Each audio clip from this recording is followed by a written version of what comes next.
Halo guys, ketemu lagi nih dengan gua Darwin dalam channel pribadi gua Opini Darwin. Apa kabar kalian semua? Semoga kalian semua dalam keadaan sehat-sehat semua ya.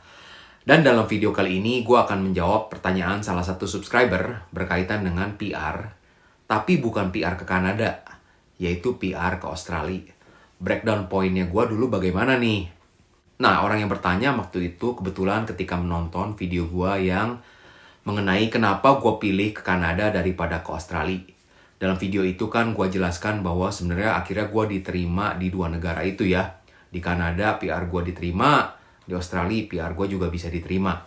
Nah, namun akhirnya gue pilih di Kanada. Untuk breakdown yang poin yang Australia ini, disclaimer dulu ya guys ya, bahwa itu kan dulu gue apply tahun 2015. Dan setelah akhirnya gue decide untuk pilih ke Kanada, gue nggak terlalu update lagi dengan peraturan imigrasi di Australia. Jadi gue kurang tahu nih saat ini bagaimana peraturannya. Nah, gue akan share apa yang menjadi pengalaman gue waktu itu ketika gue apply PR ke Australia tahun 2015 ya guys ya. Jadi disclaimer dulu, peraturannya itu mungkin sudah berubah banyak jika saat ini. Lalu yang kedua, gue bukan agen edukasi, gue bukan agen imigrasi ataupun agen tenaga kerja. Semua yang gue share ini berdasarkan pengalaman gue pribadi dan juga berdasarkan research gue pribadi ya. Oke, jika di antara teman-teman ada yang merasa bahwa video ini bermanfaat, jangan lupa ya untuk share juga ke teman-teman yang lain. Dan juga bagi yang belum subscribe, untuk subscribe. Dan juga jangan lupa untuk like and comment. Oke guys, berkaitan dengan breakdown point gua, dulu jalur PR yang gua apply itu ialah Subskill Visa 190. Ya, Subskill Visa 190. Dan kenapa gue pilih yang jalur ini? Karena poin gue waktu itu sebenarnya kekurangan 5 poin. Nah, untuk mencapai 5 poin tambahan itu, apa yang gue harus lakukan? Gue harus melakukan yang namanya State Nominations. Ya, kalau di Kanada itu kan ada yang namanya PNP tuh. Canada Province Nomination Program. Nah, di Australia juga sebenarnya ada yang mirip-mirip seperti itu. Cuma namanya State Nominations ya. Nah, beberapa kendala yang gue alamin berkaitan dengan PR ke Australia itu, yang pertama itu ialah IELTS-nya guys.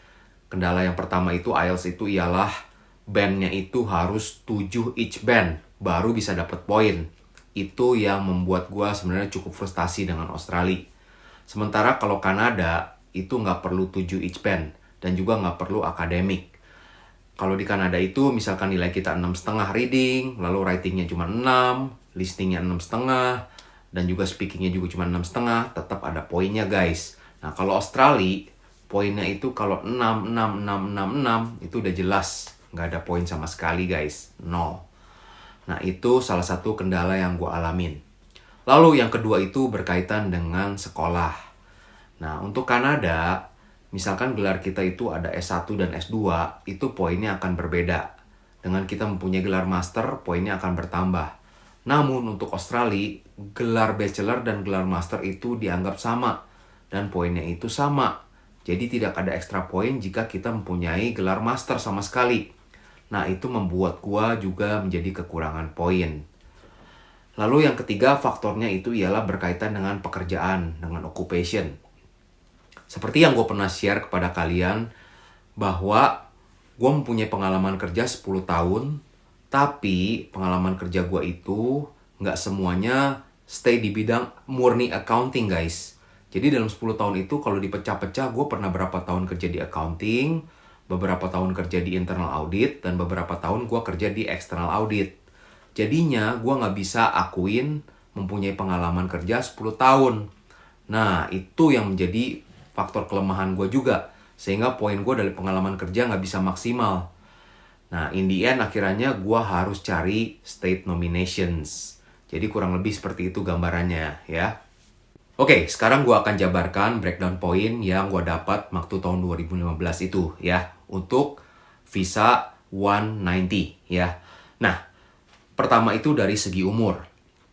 Umur gue waktu tahun 2015 itu masih baru 36 tahun. Wah, masih muda ya guys ya. Ketahuan deh ya umur gue sekarang berapa ya. Udah kepala 4 nih. Nah, waktu itu poinnya masih cukup tinggi. Umur yang diantara 33 sampai dengan 39 tahun kalau nggak salah, itu dapat 25 poin. Nah, kalau 32 tahun ke bawah dikit, itu poinnya tinggi tuh guys, 30 poin ya.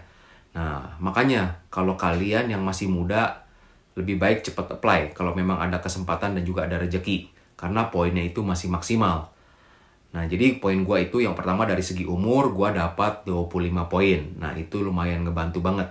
Untuk mengejar skor, target yang harus dicapai itu 65 poin. Nah, dari 65 poin dikurangin umur yang 25 poin, gue tinggal kurang 40 poin. Nah, 40 poinnya gue cari dari faktor-faktor apa lagi nih? Faktor berikutnya itu ialah dari segi bahasa. Nah, seperti yang gue pernah share di video-video sebelumnya, dengan babak belur gue belajar untuk IELTS, akhirnya gue dapet skor yang memuaskan kan.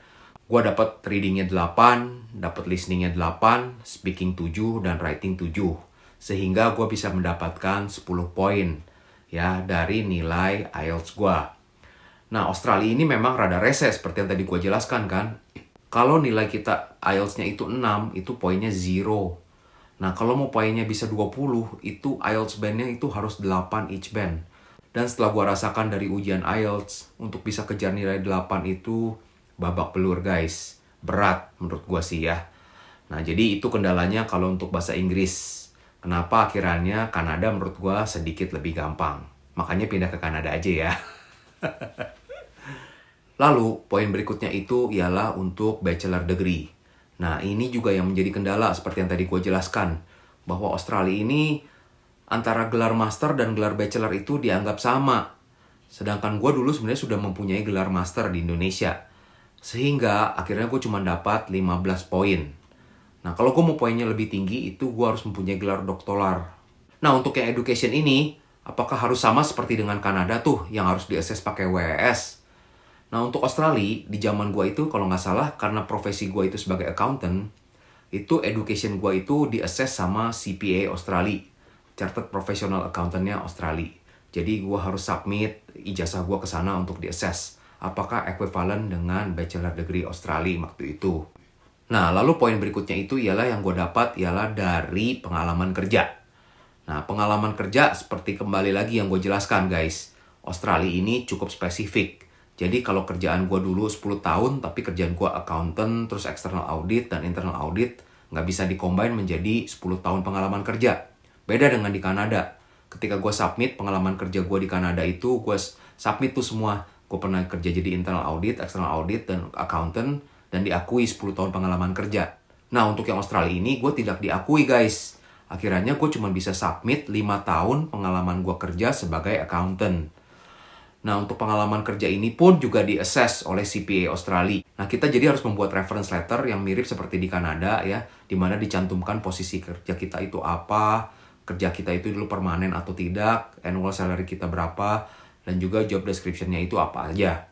Nah, job description-nya itu sangat penting untuk menentukan apakah pekerjaan kita itu sesuai dengan title yang kita apply. Nah, karena gue cuma mendapatkan pengalaman kerja 5 tahun, dan setelah di-assess oleh CPA diakui pengalaman kerja gue cuma mendapatkan poin sebesar 10 poin. Nah, jadi poinnya itu berapa aja tuh? Seperti yang tadi gue udah jelaskan kan, yang pertama dari segi umur gue dapat 25 poin. Lalu dari segi IELTS gue dapat 10 poin. Lalu dari pengalaman kerja gue mendapatkan 10 poin. Dan juga dari segi education gue dapat 15 poin. Totalnya itu kan baru 60 poin ya. Nah, untuk bisa dipanggil untuk apply PR Australia, waktu itu benchmarknya itu 65 poin. Gue kurang 5 poin. Akhirnya gue coba cari informasi state mana yang bisa memberikan nominasi dengan profesi gue sebagai accountant. Waktu itu ada 2 pilihan, yaitu New South Wales dan juga Northern Territory. Kalau Northern Territory itu kan ibu kotanya kebetulan sama tuh dengan nama gue, Darwin. Cuman katanya kotanya itu kecil dan hawanya panas banget. Nah, akhirnya ya gue pilih New South Wales lah ya. Karena kebetulan kan gue mempunyai 2 tante yang ada di Australia. Dan juga gue mempunyai 4 sepupu yang sepantaran dengan gue di sana. Jadi tentu saja gue pilih di Sydney lah, ya kan? Gue juga harus submit ke New South Wales untuk state nomination ini. Gue apply untuk hal itu. Dan akhirnya diterima. Sehingga gue mendapatkan 5 poin. Nah, total-totalnya akhirnya gue mendapatkan 65 poin. Dan akhirnya gue kepilih untuk apply PR Australia. Nah, in the end, perjuangan gue itu akhirnya cukup sia-sia juga ya guys ya. Karena akhirnya gue pilih pindah ke Kanada dan akhirnya gue angusin deh chance gue untuk PR ke Australia. Well, menurut kalian, keputusan yang gue ambil ke Kanada itu benar apa tidak? Itu sesuatu yang cukup sulit ya untuk kita pahami. Tapi yang jelas, gue mau belajar untuk bersyukur aja lah saat ini gue udah di Kanada. Karena mau baik di Australia ataupun di Kanada, selalu ada plus dan minusnya masing-masing. Yang penting kita bisa menikmatin hidup kita dengan penuh rasa syukur kepada Tuhan Yang Maha Esa. Menurut gue sih itu aja sih guys ya. Kembali lagi guys, bahwa ini gue lakukan di tahun 2015 dan mungkin saja peraturan sudah berubah saat ini. Semoga video ini membantu dan juga jangan lupa untuk subscribe, like, and comment dan bantu share sekali lagi ya. Dan terima kasih sudah menonton video ini. Sampai jumpa di video berikutnya. Bye!